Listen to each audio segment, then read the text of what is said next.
যদি আমি বলি আমার রাসূল কেমন ছিলেন, তিনি ছিলেন মধ্যম আকৃতির। তিনি না লম্বা না খাটো। তিনি কখনো বা যখন হাজারো মানুষের সামনে দাঁড়াতেন, বিদায় হজের সময়ে 1,40,000 সাহাবা যখন ময়দানে, তিনি যখন আস্তে করে উঠে দাঁড়ালেন, ওনার চাইতে অনেক লম্বা লম্বা মানুষ থাকার পরেও অবাক বিস্ময়ে সবাই তাকিয়ে দেখলো সবার উপর দিয়ে যে মানুষটির মাথা মোবারক দেখা যায়, তিনি নবী মুহাম্মদুর রাসূলুল্লাহ সাল্লাল্লাহু আলাইহি ওয়াসাল্লাম। তিনি মধ্যম আকৃতির হওয়ার পরে সবার উপরে তার শির, সবার উপরে তার মাথা।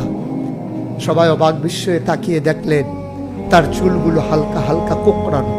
তিনি কখনো বা যখন চুলের ভিতরে তৈল দিয়ে আছড়াতেন, অবাক বিস্ময়ে মানুষ তাকিয়ে দেখতেন, মনে হতো চুলের মাঝে যেন মৃদুমন্দ ঢেউ দেখা যায়। তার কপালটা ছিল চওড়া শুভ্র, তার চোখের ভ্রুগুলো ছিল দনুকের মতো বাঁকা, তার চোখগুলো ছিল টানা টানা ভাসা ভাসা, তার চোখের পাতাগুলো ছিল গোলাপের পাপড়ির মতো। তিনি কখনো বা যখন চোখের পলক ফেলতেন, অবাক বিস্ময়ে মানুষ তাকিয়ে দেখতেন, মনে হতো মৃদুমন্দ বাতাসে গোলাপ পাপড়ি দোল খাচ্ছে। তার চোখের সাদা অংশ ছিল রক্তিমাভ সাদা, কালো অংশ ছিল তার কৃষ্ণ কালো। তার ঠোঁটগুলো ছিল গোলাপি রঙের, তার নাকটা ছিল খাড়া, ছিদ্রগুলো ছিল ছোট ছোট, নাকের নিচে ঠোঁটের উপরে ছিল চিকন সরু গোঁফ। তিনি কখনো বা যখন মুচকি হাসতেন, তার গোলাপি রঙের ঠোঁট দুটো যখন একটু ফাঁক হয়ে যেত আর দাঁতগুলো যখন বের হয়ে যেত, মানুষ অবাক বিস্ময়ে খুঁজত কোথাও যেন বিজলি চমকিয়েছে। তিনি যখন প্রচণ্ড গরমের মাঝে ঘেমে সিক্ত হতেন, কপালে তার মুক্তার দানার মতো ঘাম জমে যেত। তিনি যখন দৌড়ে দৌড়ে তার বিবিদের ঘরে যেতেন, আমাদের মায়েদের ঘরে, আল্লাহ রাসূল সাল্লাল্লাহু আলাইহি সাল্লাম ঘরে ঢোকার পরে মায়েরা দেখতেন কপালের মাঝে মুক্তার দানার মতো বিন্দু বিন্দু ঘাম জমে আছে। মায়েরা বলতেন, গুস্তাকি মাফ কর দিজিয়ে, বেয়াদবি মাফ করবেন, আপনি চুপটি করে একটু বসুন। নবীকে বসিয়ে ওরা ছোট্ট শিশু খুঁজে বের করতেন, অতি যত্নে পরম আদরে তার কপালের ঘামগুলো তারা শিশির ভিতরে ভরে মুখ বন্ধ করে রেখে দিতেন। ঈদ যখন আসতো, বিয়ে যখন হতো, জমানো ঘাম তারা আতর হিসেবে ব্যবহার করতেন। এ নবী তো সে নবী, হেঁটে গেছেন 1 মাস আগে রাত পথ ধরে, যাওয়ার পরে তিনি তো চলেই গেছেন।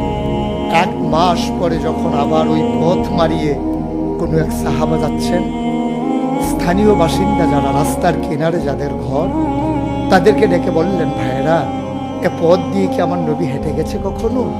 বলেছে, সে তো 1 মাস আগের কথা, তুমি বুঝলে কেমনে? মুচকি হেসে সাহাবা জবাব দিলেন, হেঁটে গেছেন 1 মাস আগে, কিন্তু আজও সেই পথে নবীর গায়ের জান্নাতি গন্ধ পাওয়া যায়। এ আমার নবী, এ আমাদের নবী, আমাদের গর্ভের নবী। কেন পাঠালেন নবীকে? লাকাদ কানা লাকুম ফি রাসূলিল্লাহি উসওয়াতুন হাসানা। তিনি মডেল, তিনি আইডল, তিনি আইকন, তিনি অনুপম আদর্শ, তিনি আমাদের জন্য উসওয়াতুন হাসানা। তিনি পথ দেখিয়েছেন কেমন করে একটা ছেলে তার মায়ের কাছে ভালো সন্তান হতে পারে। তিনি আঙ্গুল দিয়ে দেখিয়ে দিয়েছেন কেমন করে কোনো এক স্ত্রীর কাছে ঈর্ষণীয় স্বামী হওয়া যায়। তিনি আচরণ করেছেন মা আয়েশার সাথে এমন যে আচরণ আজও যদি কোনো মেয়েরা করে, তাহলে তার স্বামী হবে তার কাছে সেরা স্বামী। শুধু সেই স্বামী তার স্ত্রীর সাথে সেই ব্যবহার করে। আল্লাহ রাসূল সাল্লাল্লাহু আলাইহি সাল্লাম আদরের নাতি হাসান হুসাইনের সাথে এমনই মধুর ব্যবহার করেছেন। কেউ যদি সেরা নানা হতে চায়, কেউ যদি সেরা দাদা হতে চায়, সেজন্য নবীজি যে আচরণ করেছে হাসান হুসাইনের সাথে, সেই আচরণ করেছে তার নাতনি নাতনির সাথে, তাহলে সে হয়ে যাবে সেরা নানা।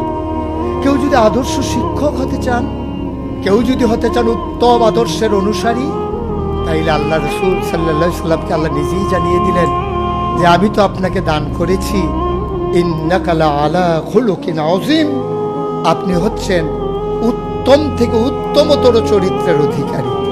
চরিত্র হচ্ছে 3 রকম, খুলুকুল হাসান, খুলুকুল করিম, খুলুকুল আযীম। খুলুকুল হাসান মানে হচ্ছে আপনাকে একজন গালি দিয়েছে, আপনি হুবহু সেই গালিটা দিয়েছেন। আপনাকে বলেছে তুমি বদ, আপনি বলেছেন আমি না, তুমি বল। এটা হচ্ছে হাসান। আপনাকে বলেছে তুমি সাংঘাতিক খারাপ, আপনি চুপ মেরে হেঁটে চলে গেছেন মাথা নিচু করে, আপনি হচ্ছেন খুলুকুল কারিম। আর আপনাকে বলা হলো তুমি খুব খারাপ মানুষ, আপনি চুপ করে তো চলে গেলেনি, মসজিদে গিয়ে আপনি হাত উঠিয়ে দোয়া করছেন মাওলা। সে হয়তো বুঝেনি, সে যদি বুঝতো আমাকে হয়তো বলতো না, তার জন্য উল্টা আপনি দোয়া করে দেবেন। এটাকে বলে খুলুকুল আযীম, যেটা ইন্নাকা লা আলা খুলুকিন আযীম।